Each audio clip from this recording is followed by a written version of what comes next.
Bab 1391. Galaksi Binatang. Seperti namanya, itu adalah galaksi yang terdiri dari binatang buas. Ras binatang galaksi yang tak terhitung jumlahnya berkumpul di sini untuk bereproduksi dan menjalani hidup mereka. Ini adalah peradaban tingkat 5, dan merupakan yang paling kuat di antara galaksi. Tidak hanya berkali-kali lebih kuat dari Bima Sakti, peradaban level 3, tapi juga jauh lebih besar. Singkatnya, ras apapun yang berada di peringkat teratas di sini akan mampu memusnahkan Bima Sakti. Klan ular berkepala 9 adalah salah satu perwakilannya. Mereka hanya bisa masuk 10 besar di bis galaksi. Namun, jika mereka dapat mengabaikan penegak alam semesta, mereka dapat dengan mudah menggulingkan Bima Sakti menggunakan kekuatan penuh mereka. Tidak hanya itu, jika seseorang memindahkan Bima Sakti ke galaksi binatang, itu bahkan mungkin tidak menempati lebih dari 1/10 ruang. Perlu diketahui bahwa masih banyak area yang belum ditemukan di Bima Sakti. Jika seseorang menambahkan semua area yang belum ditemukan itu akan lebih besar dari area Bima Sakti yang diketahui. Karenanya, orang hanya bisa membayangkan seberapa besar bis galaksi itu. Klan ular berkepala 9 tinggal di tepi galaksi binatang, dan satu-satunya yang berada di antara itu dan Bima Sakti adalah zona ketiadaan. Namun, zona ketiadaan juga sangat luas. Orang normal tidak akan bisa melewatinya. Sayangnya, untuk klan ular berkepala 9, manusia di Bima Sakti adalah makanan lezat yang dapat meningkatkan pertumbuhan. Karenanya, mereka selalu bersaing untuk menguasai Bima Sakti. Terus terang, mereka ingin membesarkan manusia di Bima Sakti sehingga mereka bisa memakannya kapan saja mereka ingin meningkatkan pertumbuhan mereka. Namun, klan ular berkepala 9 adalah ras besar di peradaban level 5. Menurut konvensi semesta, mereka tidak diizinkan mengambil tindakan terhadap Bima Sakti, yang hanya merupakan peradaban tingkat 3. Ini adalah aturan yang ditetapkan oleh peradaban tingkat tinggi, dan penegak alam semesta adalah orang-orang yang menetapkan aturan ini. Tanpa penegak semesta dan konvensi semesta, alam semesta akan kacau balau. Akan ada perang konstan antara galaksi dan ras, dan warga sipil tidak akan pernah memiliki hari yang damai. Yang kuat akan melahap yang lemah untuk menjadi lebih kuat, sedangkan yang lemah tidak akan pernah memiliki kesempatan untuk berkembang. Inilah yang terjadi bertahun-tahun yang lalu. Saat itu, tidak ada batasan yang ditetapkan oleh konvensi semesta. Bahkan ketika peradaban tingkat tinggi menyadari ada sesuatu yang tidak benar dan menghasilkan konvensi semesta, tidak ada yang mau mematuhi aturan. Mereka masih melakukan apapun yang mereka inginkan dan sama sekali mengabaikan konvensi semesta sampai penegak semesta datang untuk menghancurkan ambisi orang-orang itu. Mereka menghukum pelanggar aturan dan bahkan memusnahkan beberapa orang yang arogan. Akhirnya, semua orang sadar. Sejak saat itu, reputasi Universe Enforcers bergema di seluruh alam semesta. Meski begitu banyak waktu telah berlalu, reputasi mereka tidak pernah pudar. Tentu saja, para penegak alam semesta akan muncul dari waktu ke waktu. Mereka akan menemukan orang-orang yang menentang konvensi semesta secara diam-diam dan menghukum mereka dengan keras. Sejujurnya, alasan peradaban tingkat tinggi mengatur konvensi semesta untuk membatasi ras alam semesta bukanlah untuk menjaga ketertiban alam semesta dan melindungi yang lemah. Mereka tidak begitu tinggi. Sebaliknya, mereka tidak ingin peradaban yang berada di level 6 ke atas terlahir di bawah tembakan lagi. Ini adalah alasan yang paling penting. Bagaimanapun, alam semesta terlalu besar. Jika setiap orang terus-menerus ditekan oleh perang, mungkin saja peradaban tingkat tinggi akan tiba-tiba lahir di salah satu sudut alam semesta tersebut. Inilah yang tidak ingin dilihat oleh para pembuat peraturan itu. Di tepi bis galaksi. Di daerah di mana klan ular berkepala 9 memerintah, sebuah celah besar tiba-tiba muncul di ruang angkasa. Seekor kura-kura besar keluar dari celah dan berdiri tegak di kehampaan. Mengaum. Kura-kura besar mengeluarkan suara yang terdengar seperti raungan. Itu menyebabkan banyak makhluk di planet sekitarnya merasa pusing. Mereka melihat ke arah kehampaan di atas mereka dengan kaget karena mereka ingin melihat apa yang membuat suara itu. Kemunculan kura-kura raksasa segera menarik perhatian klan ular berkepala 9. Kepala dan tetua senior dari klan ular berkepala 9, Lucius dan Serpentin, segera tiba di tempat kejadian. Bab 1392. Manusia adalah makhluk paling manjur di alam semesta. Oleh karena itu, semua ras di alam semesta akan meniru bentuk manusia. Baik Lucius dan Serpentin muncul dalam wujud manusia. Hanya selama pertempuran mereka akan kembali ke bentuk aslinya dan menampilkan 100% kekuatan tempur mereka. Melihat kura-kura besar yang entah kenapa muncul di depannya sambil memancarkan aura itu. Hanya milik Ranker penguasa alam abadi yang kuat, keduanya sedikit bingung. Berdasarkan apa yang mereka ketahui, sepertinya tidak ada ras kura-kura di bis galaksi, kan? Bahkan jika ada, mereka akan sangat lemah. Mengapa ada kura-kura besar dari alam abadi di sini? Juga, saat itu muncul, itu membuat suara yang sangat keras. Jelas, itu tidak datang dengan damai. Tunggu. Keduanya tiba-tiba menyadari bahwa ada sesuatu yang salah. Mereka melihat bahwa sebenarnya ada sebuah bangunan di belakang kura-kura raksasa itu. Apakah kura-kura besar ini hanya tunggangan? Serpentin dan Lucius saling memandang. Pada saat ini, mereka merasa sangat terkejut di dalam hati mereka. Jelas, orang biasa tidak bisa menggunakan binatang Eternal Realm Ruler peringkat sebagai perjalanan mereka. Meskipun itu hanya kura-kura, itu adalah ranker penguasa alam abadi. Hanya seseorang yang lebih kuat darinya yang bisa menjinakkan raksasa level ini. Siapa ini? Apa yang mereka lakukan di wilayah klan ular berkepala 9? Bolehkah saya tahu apa yang mulia lakukan di wilayah klan ular berkepala 9? Serpentin tidak bisa menahan diri untuk tidak bertanya. Lama tidak bertemu, bajingan berkepala 9. Apa kau sudah melupakanku? Suara bercanda bergema melalui kehampaan, membuat Serpentin dan Lucius mengerutkan kening. Orang ini tidak datang dengan damai. Keduanya tidak menjawab, tetapi sebaliknya, mereka menatap bangunan di punggung kura-kura raksasa itu. Mereka ingin melihat siapa yang ada di sini untuk membuat masalah. Setelah David selesai berbicara, dia berjalan keluar gedung bersama Amadi, lalu berjalan menuju Serpentin. Saat dia melihat David, Serpentin mengenalinya. Abadi baru Bima Sakti, David Liddell. Belum lama ini, ketika David pertama kali masuk ke alam abadi, dia menunjukkan kekuatan kepada Serpentin. Oleh karena itu, Serpentin memiliki kesan yang mendalam tentang David. Dia telah menjelajahi bis galaksi selama bertahun-tahun, namun, tidak pernah menderita kerugian sebesar ini. Salah satu kepalanya di tubuh emas abadi dipotong oleh David menggunakan pedangnya dari galaksi jauh. Dapat dikatakan bahwa langkah David tidak banyak merugikan, tetapi masih sangat menghina. Ini benar-benar memalukan bagi Serpentin. Dia sudah melangkah ke alam abadi sejak lama. Bahkan jika dia hanya seorang ruler ranker, dia berada di tahap akhir. Sebaliknya, David baru saja masuk ke Eternal Realm, dan dia hanyalah seorang ruler ranker pemula. Keduanya adalah dua alam kecil yang terpisah. Serpentin memang memandang rendah David, seorang abadi baru, dan itulah mengapa itu terjadi. Tidak dapat dipungkiri bahwa pedang David memang menakutkan. Bahkan setelah sekian lama, Serpentin masih takut padanya. Bab 1393. Klan ular berkepala 9, salah satu dari 10 ras terkuat di galaksi binatang, juga merupakan jenis karakter yang akan membalas dendam untuk keluhan terkecil. Setelah mengalami kekalahan yang begitu besar saat menghadapi David, tentu saja Serpentin tidak akan membiarkan hal ini begitu saja. Selain itu, mereka juga mengetahui hubungan yang tidak dapat didamaikan antara klan ular berkepala 9 dan manusia dari Bima Sakti. Klan ular berkepala 9 gagal menaklukkan Bima Sakti beberapa kali sebelumnya. Kali ini, seorang abadi lahir di Bima Sakti dan begitu kuat saat dia masuk ke alam abadi. Jika David terus tumbuh, dia kemungkinan akan menjadi alasan genosida klan ular berkepala 9 di masa depan. Oleh karena itu, baru-baru ini, mereka telah berkomplot melawan Bima Sakti. Klan ular berkepala 9 bahkan menghabiskan banyak uang untuk meminta bantuan dua ras lainnya.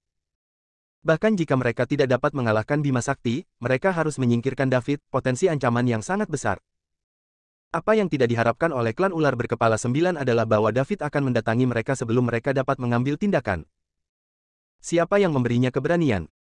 Dan apakah kura-kura besar di alam abadi ini? Juga, apakah pemuda di sebelah David akan membantunya menimbulkan masalah bagi klan ular berkepala 9? Serpentin dan Lucius berpikir pada saat bersamaan. Lucius memandang Serpentin, sedikit mengangguk, dan Serpentin memberi isyarat bahwa dia mengerti. Dia diam-diam mengambil item dari tangannya dan menghancurkannya dengan ringan. Gelombang tak terlihat menyebar dan menyebar ke kejauhan. Kecepatannya sangat cepat bahkan bisa menembus kehampaan. Pada saat ini, David dan Amadi telah mencapai ujung punggung kura-kura raksasa, berdiri berhadapan dengan Serpentin dan Lucius. Kekuatan pikiran David yang kuat sebenarnya telah mendeteksi gerakan kecil Serpentin. Namun, dia tidak menghentikannya. Pihak lain hanya meminta bantuan. Dengan Amadi, seorang penegak alam semesta, di sisinya, mengapa dia harus takut akan hal ini? Plus, Celeste, eksistensi yang menakutkan, juga ada di belakangnya. Ayo. Panggil pembantu sebanyak yang Anda punya. Mereka masih akan takut setengah mati ketika mereka mendengar nama penegak semesta. David sangat menantikan hal ini. Jika para pembantu yang dipanggil oleh klan ular berkepala 9 tahu bahwa mereka menghadapi penegak alam semesta, ekspresi seperti apa yang akan mereka miliki? Apakah mereka akan bekerja sama untuk menghajar klan ular berkepala 9? David, kamu dari Bima Sakti, jadi apa yang kamu lakukan di galaksi binatang? Serpentin bertanya. Apakah hanya klan ular berkepala 9 yang diizinkan mengirim orang untuk mengacaukan Bima Sakti? Apakah saya tidak diizinkan datang ke wilayah Anda dari Bima Sakti? Apa ini? David mencibir. David, omong kosong apa yang kamu bicarakan? Kami telah mengurus bisnis kami di bis galaksi, kapan kami pernah menyeberang untuk mengacaukan Bima Sakti? Jangan melontarkan omong kosong, kata Serpentin dengan marah.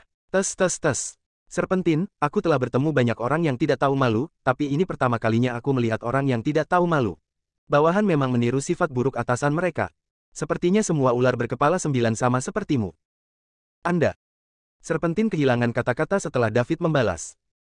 David, kamu berada di galaksi binatang dan ini adalah wilayah klan ular berkepala 9, bukan Bima Sakti. Beritahu kami mengapa Anda ada di sini, jika tidak, jangan salahkan saya karena tanpa ampun, selalu Lucius. Seberapa tanpa ampun kamu akan menjadi? Datanglah padaku. Saya akan menerima semua yang Anda miliki, kata David dengan jijik. Lucius memandang David dan tidak terus membuang-buang napas. Sebaliknya, dia meraung, semua orang, seorang abadi dari Bima Sakti datang ke galaksi binatang untuk menunggangi semua orang dengan kasar. Jika kita biarkan dia melanjutkan, bagaimana bis galaksi akan terus menunjukkan wajah kita kepada orang lain? Bagaimana menurutmu? Setelah dia mengatakan itu, sebuah suara membentak kembali. Bab 1394. Lucius, berhentilah mencoba membangkitkan emosi semua orang. Ini adalah masalah antara klan ular berkepala 9 dan Bima Sakti. Jangan seret semua orang ke dalamnya. Anda telah melakukan perbuatan itu dan telah menuai semua keuntungan, tetapi sekarang Anda ingin semua orang membantu Anda sekarang karena lawan Anda ada di sini untuk membalas dendam. Logika macam apa ini?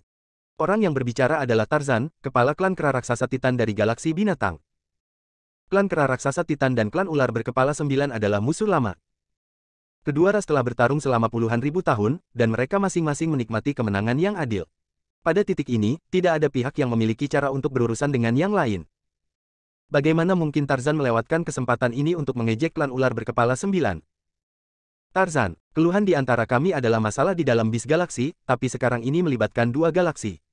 Bukankah kamu dari bis galaksi? Atau apakah Anda sudah bergandengan tangan dengan lawan? Lucius meraung. Jika David tidak menemukan pembantu dan memiliki 3 Eternals di sisinya, Lucius pasti sudah bekerja sama dengan Serpentin untuk menjaga David. Bahkan jika mereka tidak dapat membunuh David, mereka akan melukainya dengan serius untuk memberinya pelajaran yang mendalam sehingga dia tidak dapat terus tumbuh. Sekarang, lawan mereka memiliki 3 Eternals, jadi bahkan jika Lucius merekrut 2 pembantu lagi, itu akan menjadi 4 lawan 3, dan mereka tidak akan dapat menyebabkan kerusakan fatal pada David. Lucius harus membuat ras lain dari bis galaksi berpihak padanya. Jika dia berhasil, dia akan memiliki peluang bagus untuk membunuh David di sini.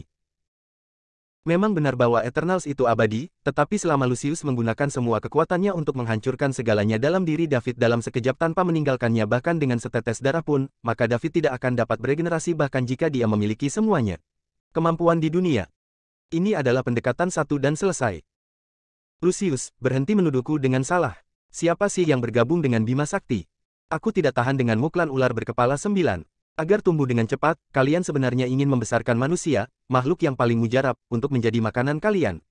Ini sudah menjadi rahasia umum. Selama bertahun-tahun, Anda telah menyusup ke Bima Sakti berkali-kali untuk mencoba mengendalikan manusia. Sekarang mereka memiliki keabadian dan ada di sini untuk membalas dendam, Anda mengancam semua orang menggunakan tujuan yang baik. Mengapa kamu tidak memikirkan hal ini ketika kamu memakan manusia? Tarzan mengoceh, menyatakan semua hal yang telah dilakukan klan ular berkepala 9 ke Bima Sakti selama bertahun-tahun. Dia tahu David datang dengan kuat kali ini. Jelas, David sudah siap sepenuhnya dan datang untuk membalas dendam. Selama ras lain dari bis galaksi tidak ikut campur, klan ular berkepala 9 akan berada dalam bahaya hari ini. Dengan kata lain, bahkan jika mereka lolos dari malapetaka ini, mereka pasti akan mengalami kerusakan serius. Ini tidak diragukan lagi adalah berita terbaik untuk klan kera raksasa Titan. Bahkan jika klan kera raksasa Titan itu kekar, mereka tidak bodoh. Ras apapun yang bisa berubah menjadi manusia tidaklah bodoh. Mereka juga tahu memanfaatkan situasi untuk menciptakan hasil terbaik bagi diri mereka sendiri. Tarzan, aku akan merobek mulutmu langsung dari wajahmu jika kamu terus berbicara omong kosong. Pada saat ini, kemarahan Lucius hendak meledak. Apa yang mereka lakukan bukanlah rahasia di bis galaksi, tetapi berbeda ketika Tarzan mengatakannya di depan semua orang. Tingkat keberhasilan rencana Lucius untuk memanfaatkan perselisihan antar galaksi untuk membunuh David anjlok hingga mendekati 0. Kamu tahu lebih baik daripada siapapun di hatimu jika aku berbicara omong kosong. Semuanya, tolong jangan bantu orang ini, mereka harus menanggung konsekuensi dari kesalahan mereka sendiri. Anda. Lucius menatap kehampaan ke arah Tarzan.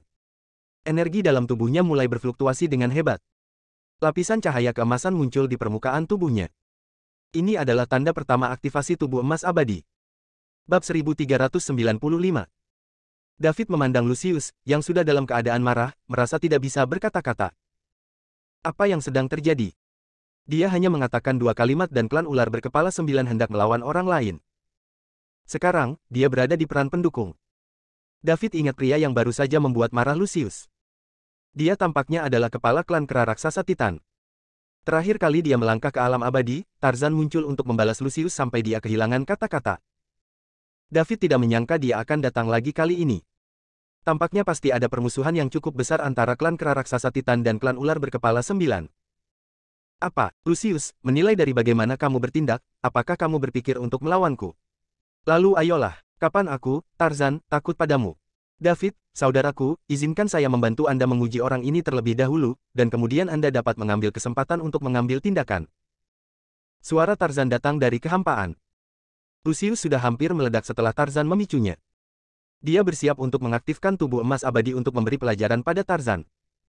Namun, setelah mendengar apa yang baru saja dikatakan Tarzan, sebagian besar amarahnya padam. Dia tidak menjaga David dan Eternals lainnya yang datang untuk membuat masalah, jadi tidak bijaksana menyeret Tarzan ke dalam pertempuran. Lupakan, seorang pahlawan tidak akan menderita kerugian langsung. Aku harus menahannya untuk saat ini. Setelah menyingkirkan David, aku akan menemukan cara untuk membuat klan kera raksasa Titan membayar untuk ini. Lucius berpikir sendiri. Apa yang dikatakan Tarzan membuatnya tampak seperti tidak takut pada Lucius dan siap untuk memberikan tantangan dan melawannya, tetapi kalimat terakhirnya tidak diragukan lagi merupakan pengingat bagi Lucius. Kamu masih belum berurusan dengan David yang datang ke sini untuk membuat masalah. Bukankah kamu memberi David dan yang lainnya kesempatan jika kamu bertarung denganku sekarang? Harus dikatakan bahwa Tarzan, kepala klan kera raksasa Titan, cukup pintar. Dia tidak seperti beberapa pria dengan anggota tubuh yang berkembang dengan baik tetapi pikiran yang sederhana. Kata-katanya tidak hanya melindungi reputasinya dan klan kera raksasa Titan, tetapi juga membuat Lucius tidak berani melakukan apapun padanya. Pada akhirnya, dia juga mengungkapkan niat baik kepada David. Dapat dikatakan bahwa dia telah membunuh 3 burung dengan 1 batu. Dengan IQ David, dia secara alami mengerti apa yang sedang terjadi. Tampaknya Tarzan juga tidak mudah dihadapi. Mengapa sebagian besar binatang galaksi ini lebih pintar dari manusia? Tarzan, masalah antara dua ras kita, bagaimanapun juga, adalah konflik internal di dalam bis galaksi. Mari kita bicarakan nanti. Sekarang, kita harus melawan orang luar bersama-sama. Pertama, kita harus mengurus David, Pang dari Bima Sakti yang datang ke sini untuk membuat masalah, dan kemudian kita akan membicarakan hal lain. Lucius menarik napas dalam-dalam dan berkata sambil menekan amarah di hatinya. Lucius, kamu harus membereskan kekacauan ini yang kamu buat sendiri oleh klan ular berkepala 9. David ada di sini untuk Anda, jadi jangan libatkan kami. Kami bukan idiot dan kami tidak akan terlibat dalam kekacauanmu. Tarzan terdiam setelah mengatakan ini dan tidak bersuara lagi. Tujuannya telah tercapai, dan langkah selanjutnya adalah melihat seberapa jauh David bisa melangkah. Mudah-mudahan, dia setidaknya akan melukai klan ular berkepala 9 dan membuat mereka menderita kerugian besar. Kalau tidak, usahanya untuk membantu David akan sia-sia. Semuanya, sejak Bima Sakti mendatangi kita, setidaknya kita harus melakukan sesuatu, kan? Kapan kita, binatang buas galaksi, menerima perlakuan seperti itu? Untuk menjaga martabat bis galaksi, saya harap semua orang bisa bersatu dan menyerang orang luar. Petik 2. Lucius masih membuat keributan. Dia ingin membangkitkan kebenaran ras utama di bis galaksi, dan mengambil tindakan melawan David, orang luar, bersama-sama. Namun, setelah dia berbicara begitu lama, tidak ada yang menanggapinya. Apa yang baru saja dikatakan Tarzan sangat berpengaruh. Mereka berada di galaksi binatang dan David adalah orang luar dari peradaban yang lebih rendah, dan bahkan setelah dia melangkah ke alam abadi dan membawa Bima Sakti ke peradaban tingkat menengah, itu masih jauh lebih buruk daripada peradaban tingkat 5 yang mapan seperti binatang galaksi. Namun, beberapa ras kuat yang siap berbicara menentang David, orang luar, menjadi diam setelah Tarzan membuat keributan. Tarzan benar. David tidak datang ke sini untuk menyerang seluruh bis galaksi karena dia tidak memiliki kekuatan. Dia baru saja keluar untuk membalas dendam pada klan ular berkepala 9. Bab 1396. Ini semua adalah kejahatan yang dilakukan oleh klan ular 9 yang berkepala tinggi. Mengapa mereka harus terlibat dalam kekacauan ini? Lucius masih berbicara pada dirinya sendiri. Dia berpikir bahwa ini akan memotivasi semua orang untuk menyerang David bersama. Jika bukan karena apa yang dikatakan Tarzan sekarang, seseorang mungkin benar-benar maju. Pada titik ini, David tidak tahan lagi. Dia hanya mengatakan 2 kalimat sampai sekarang, tetapi Lucius terus berbicara. Celeste memintanya untuk berurusan dengan ini sesegera mungkin. Jika berlangsung seperti ini, dia tidak tahu berapa lama Lucius akan berlanjut. Lucius, berapa lama kamu akan terus mengoceh? Anda harus jelas tentang tujuan kunjungan saya hari ini.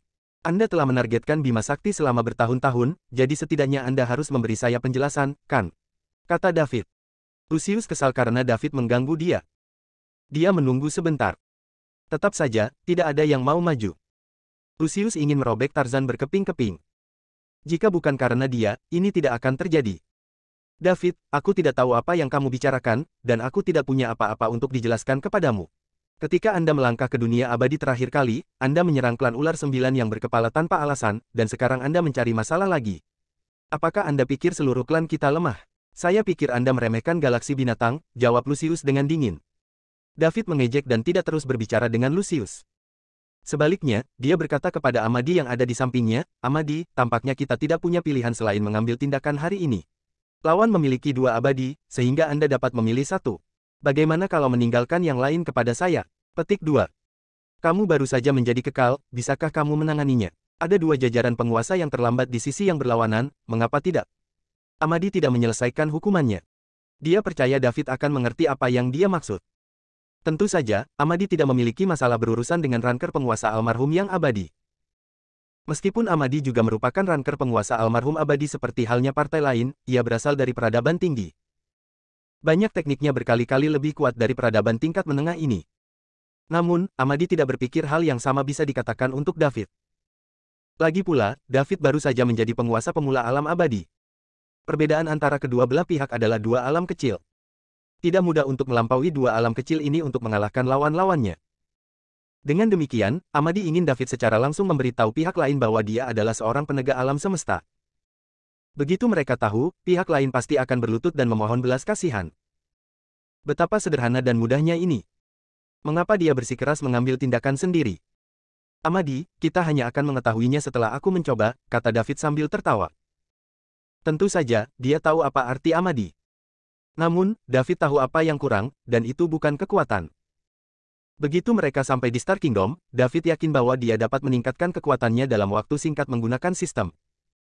Dia tidak memiliki pengalaman tempur, dan sistem tidak bisa memberikan ini kepadanya.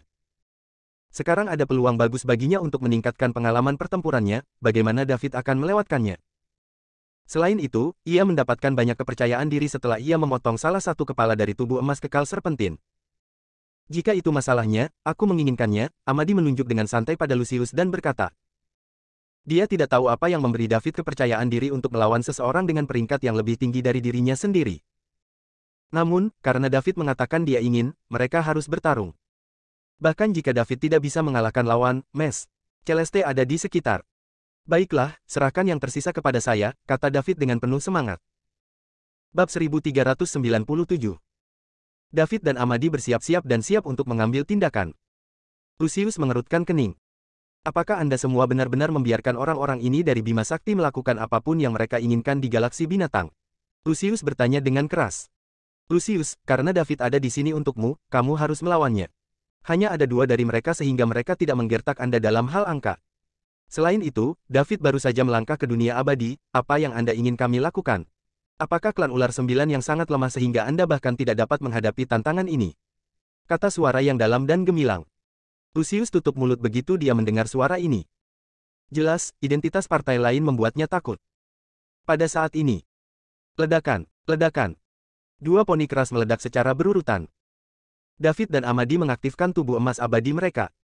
2 sosok emas besar berdiri dalam kekosongan yang tampak seperti raksasa berdiri tegak. Jika seseorang melihat dengan hati-hati, orang akan melihat bahwa raksasa emas David lebih kecil dari Amadi. Ukuran tubuh emas abadi bervariasi. Itu akan berubah dengan kekuatan seseorang. Semakin kuat orangnya, semakin besar tubuh emas abadi. Jika Celeste, Ranker Sovereign Realm Eternal, mengaktifkan miliknya, raksasa David hanya akan mencapai lututnya. Sama seperti orang dewasa di sebelah anak kecil beberapa tahun. Klan Serpent yang berusia 9 tahun telah mendatangkan malapetaka di Bima Sakti untuk waktu yang lama, dan bahkan memperlakukan manusia di Bima Sakti sebagai makanan. Hari ini, saya, David Liddell, datang untuk mengumpulkan minat sebagai penguasa Bima Sakti. Petik 2. Raksasa emas yang diubah oleh David berbicara, dan suaranya yang gemuruh bergema di seluruh kekosongan. Setelah melihat bahwa David telah mengaktifkan tubuh emas abadi, Lucius dan Serpentin tidak akan menunjukkan kelemahan mereka. Mereka hanya bisa melawan. Kemudian, keduanya mengaktifkan tubuh emas abadi mereka pada saat yang sama. Golden Light melesat ke langit, langsung berubah menjadi dua monster besar. Kedua monster ini memiliki 9 kepala yang sangat besar, dan setiap kepala menunjukkan lidahnya yang menakutkan. Ini adalah wajah sejati dari klan ular 9 yang berkepala tinggi. Dua manusia dan dua binatang buas berdiri di udara. Ah!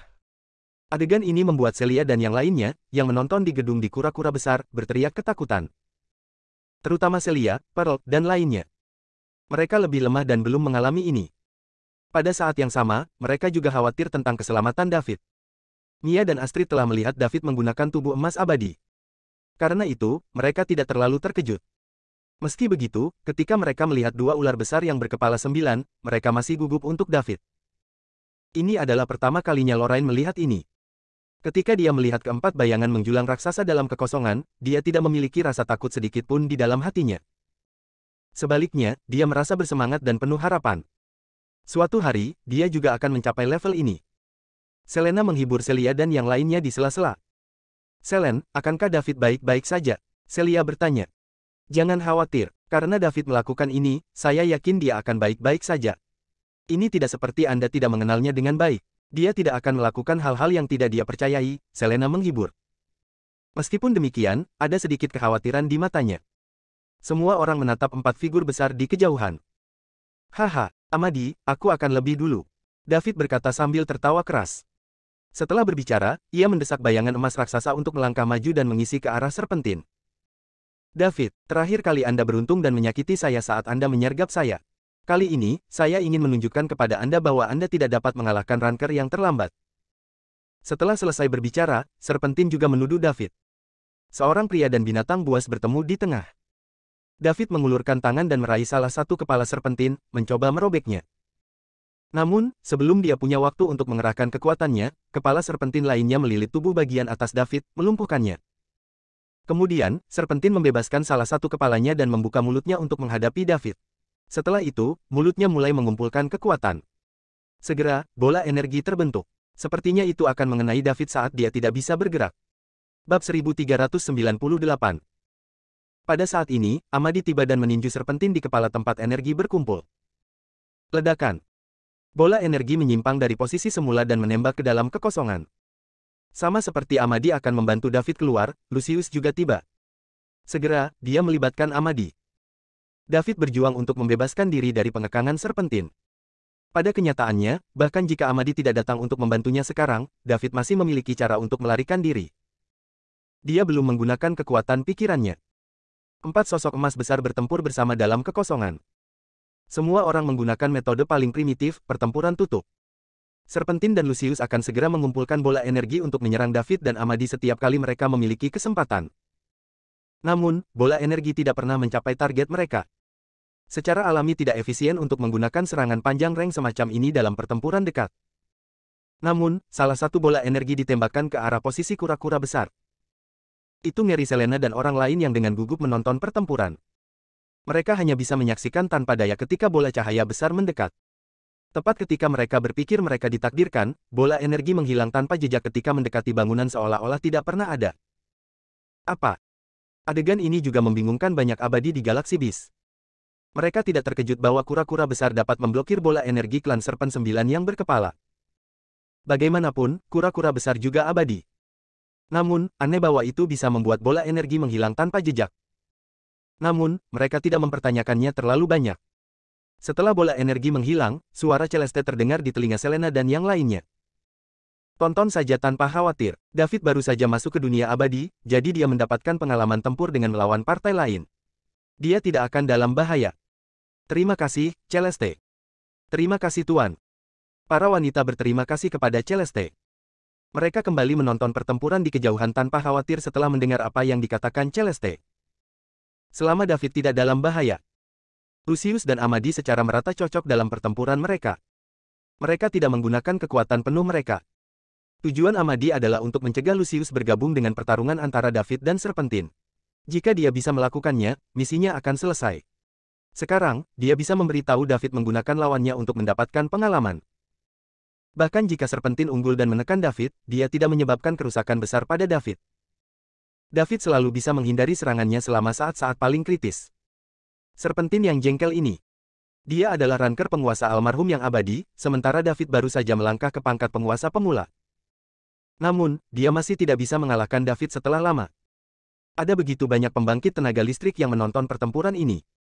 Betapa memalukan ini. Terakhir kali keluar, dia dipenggal oleh David dalam serangan mendadak dan sudah mempermalukan dirinya di galaksi binatang buas. Jika dia tidak membalikkan ini, bagaimana dia mempertahankan prestisenya? Serpentin cemas, dan dia akan memukul David dengan serangan besar-besaran. Dia harus membuat David membayar harganya. David berjuang melawan Serpentin untuk mendapatkan pengalaman tempur dengan kekal. Ketika momen kritis datang, ia akan menggunakan kekuatan pikirannya untuk menghindari serangan lawan. Meskipun seluruh tubuhnya memar, tidak ada bagian vitalnya yang terluka. Bab 1399. Ledakan. Ada suara keras. Pukulan Void yang dilemparkan oleh David memukul dada Serpentin dengan keras. Namun, saat Serpentin terkena serangan, dia pun berbalik dan mengayunkan ekornya ke arah David dengan sekuat tenaga. Memukul. Keduanya menerima pukulan penuh lawan mereka dan terhuyung mundur. Tempat-tempat yang mereka lewati ditinggalkan dalam kekacauan yang spektakuler, dan planet-planet yang menghalanginya dilenyapkan. Klan ular berkepala 9 adalah ras yang bagus dalam pertahanan dan memiliki fisik yang kuat. Sedangkan tubuh David juga tidak kalah dengan tubuh mereka setelah ditempa oleh sistem. Dari segi kekuatan fisik saja, keduanya bisa dibilang berimbang. Namun, David hanyalah seorang ruler ranker pemula, sedangkan Serpentin adalah seorang ruler ranker yang terlambat, yang dua alam kecil lebih tinggi dari David. Selain itu, Serpentin telah hidup selama hampir 10.000 tahun dan memiliki lebih banyak pengalaman tempur dibandingkan dengan David. Oleh karena itu, Serpentin berada di atas angin sejak awal pertempuran ini. Namun, tujuan David sekarang adalah untuk mengumpulkan pengalaman tempur, sehingga dia akan bereaksi dengan benar ketika dia bertemu dengan seseorang yang kuat di Star Kingdom di masa depan. Karena itu, dia tidak menggunakan kartu trufnya. Dia hanya menggunakan sebagian kecil dari kekuatan pikirannya untuk membantunya, dan dia bahkan tidak menggunakan pedang pemecah jahat. Keduanya bertukar pukulan satu demi satu dan sesekali mundur. Serpentin sedang dalam proses mundur sementara 9 kepala ularnya mengumpulkan energi pada saat bersamaan. Segera, bola energi besar terbentuk di depannya. Itu lebih dari 10 kali lebih besar dari bola energi yang dia kumpulkan hanya dengan satu kepala sebelumnya. Kekuatan yang dikandung bola ini tidak salah lagi. Jika David terkena bola energi super ini, tubuh emas abadi miliknya akan hancur. Bahkan jika itu tidak langsung membunuh David, itu akan sangat melukai dia. Ketika David melihat Serpentin mengumpulkan energi, dia tahu bahwa pihak lain akan memberinya pukulan besar. David melambaikan tangannya dan pedang merah panjang secara otomatis terbang keluar dari sarung di punggung Mia. Lampu merah menyala dan jatuh ke tangan David. Sementara David memegang pedang pemecah jahat, pedang merah panjang juga tiba-tiba muncul di keabadian. Tangan tubuh emas. Dengan pedang pemecah kejahatan di tangan, sikap David berubah. Energi tajam menyebar ke sekeliling dengan dia sebagai pusatnya. Amadi melihat ini dan matanya menyipit. Bukankah itu senjata Soulbound? Bagaimana ini mungkin? Bagaimana David bisa memiliki senjata Soulbound di tangannya? Orang harus tahu bahwa senjata Soulbound semacam ini langka bahkan di kampung halaman Amadi. Amadi juga membawa 2 dari mereka bersamanya. Salah satunya diberikan kepadanya oleh ayahnya yang merupakan kepala rumah bintang ketika dia melangkah ke alam abadi. Yang lainnya diberikan kepadanya oleh ibunya. Saudara kandung Eternal Realm-nya yang tak terhitung jumlahnya tidak memiliki banyak senjata ini, dan kebanyakan dari mereka bahkan tidak memilikinya.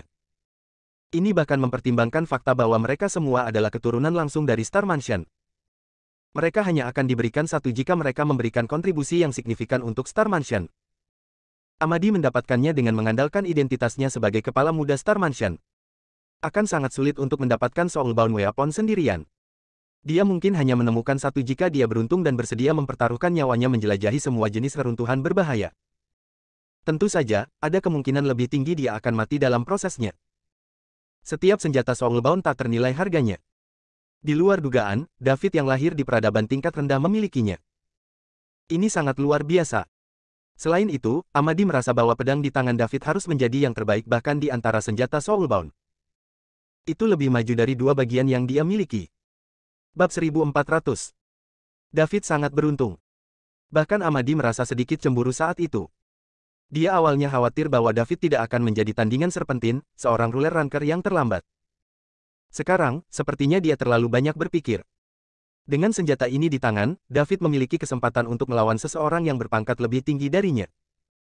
Tidak heran dia begitu percaya diri sekarang. Anak ini menyembunyikan begitu banyak rahasia. Seperti yang diharapkan dari seorang pria yang kebal terhadap keterampilan pengamatan bintang. Tidak peduli apa, saya harus merekrut David ke Star Mansion. Membawa orang yang begitu beruntung ke dalam Star Mansion dapat dianggap sebagai kontribusi yang besar untuk Star Mansion. Ketika itu terjadi, ayah pasti akan menghadiahiku lagi. Amadi menatap David dengan ekspresi gembira. Untungnya, David sedang sibuk menangani langkah besar serpentin, jika tidak, dia pasti akan salah paham dengan sorot mata Amadi. Celeste juga menyaksikan pertarungan di luar di sebuah ruangan yang diselimuti lautan merah di dalam gedung mewah di belakang kura-kura raksasa. Dia melihat pedang merah panjang di tangan David dilemparkan ke tangan tubuh emas abadi. Apa? Celeste hanya bisa menghela nafas kecil. Jelas bahwa dia juga sangat terkejut saat ini. Menarik, sangat menarik. Sangat menarik. Saya tidak menyangka akan ada senjata soulbound berkualitas tinggi di peradaban tingkat rendah. David, saya sangat ingin tahu tentang berapa banyak rahasia yang Anda sembunyikan. Saya menantikan hari ketika semuanya akan terungkap, saya harap Anda tidak mengecewakan saya, gumam Celeste. Senjata soulbound adalah harta langka bagi Amadi. Namun, untuk pembangkit tenaga listrik tingkat Celeste, itu tidak begitu berharga. Dia memiliki lebih dari satu hal ini. Yang benar-benar mengejutkan Celeste adalah David, seorang anak dari peradaban tingkat rendah, juga memilikinya. Bahkan di peradaban tingkat menengah, senjata soulbound sulit didapat, apalagi di peradaban tingkat rendah. Hanya akan ada lebih banyak dari mereka di peradaban tingkat tinggi. Namun, mereka semua berada di tangan kekuatan besar.